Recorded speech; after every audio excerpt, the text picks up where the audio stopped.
I think it's just trying to understand as much as you possibly can. You know, I think that a lot of this stuff really kind of lives in a place where you have to just kind of sit down and do the work. You know, I think nothing about this movie or this character was kind of easy to wrap your head around or was kind of like handed to you for all of us. I think it was really complicated, nuanced material. These characters are complicated and nuanced, and we had a responsibility to try and do as much homework as we possibly could up until literally a month ago when we finalized this film. I mean, up until then, we were still working at it to really make it as accurate as we possibly could. You just have to kind of sit down and do the work.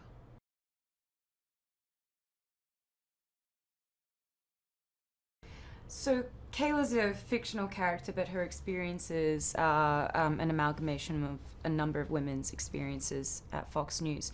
And there were a lot of accounts, both publicly and only shared with filmmakers, that I was privy to.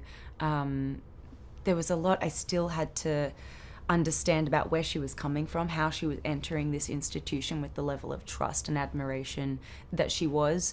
And that came from her family and her upbringing. She's grown up in a family that watches Fox News religiously, and I could only imagine the pressure she would have felt to make her family proud. And she's an ambitious woman, and she feels like she has something to add to Fox. She feels like she needs to keep her career moving forward.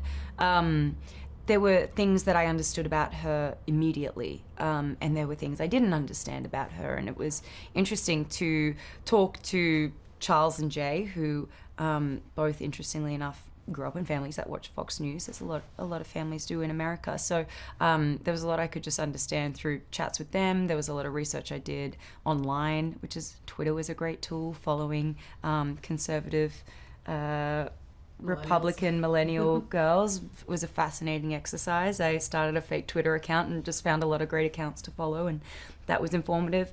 And then beyond that, I have my usual approach as an actor, where I work with an acting coach, a dialect coach, and a movement coach, and kind of plot things out that way.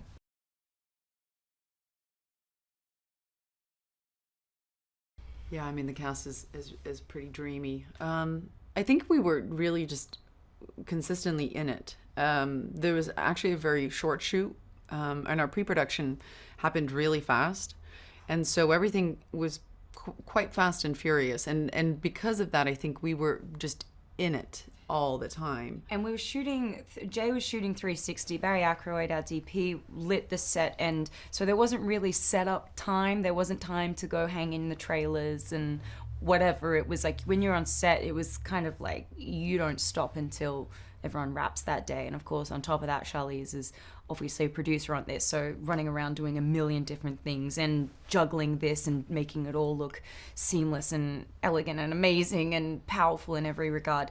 But I think any offset moments we had, I was just like really getting advice from Nicole and Charlize, and like, okay, how do you do this? How do you do with that? What did you do at this point in your career? And blah, blah, blah. And I really found, both of you guys were great mentors throughout this process. And it was just nice to have bonding time, I would say.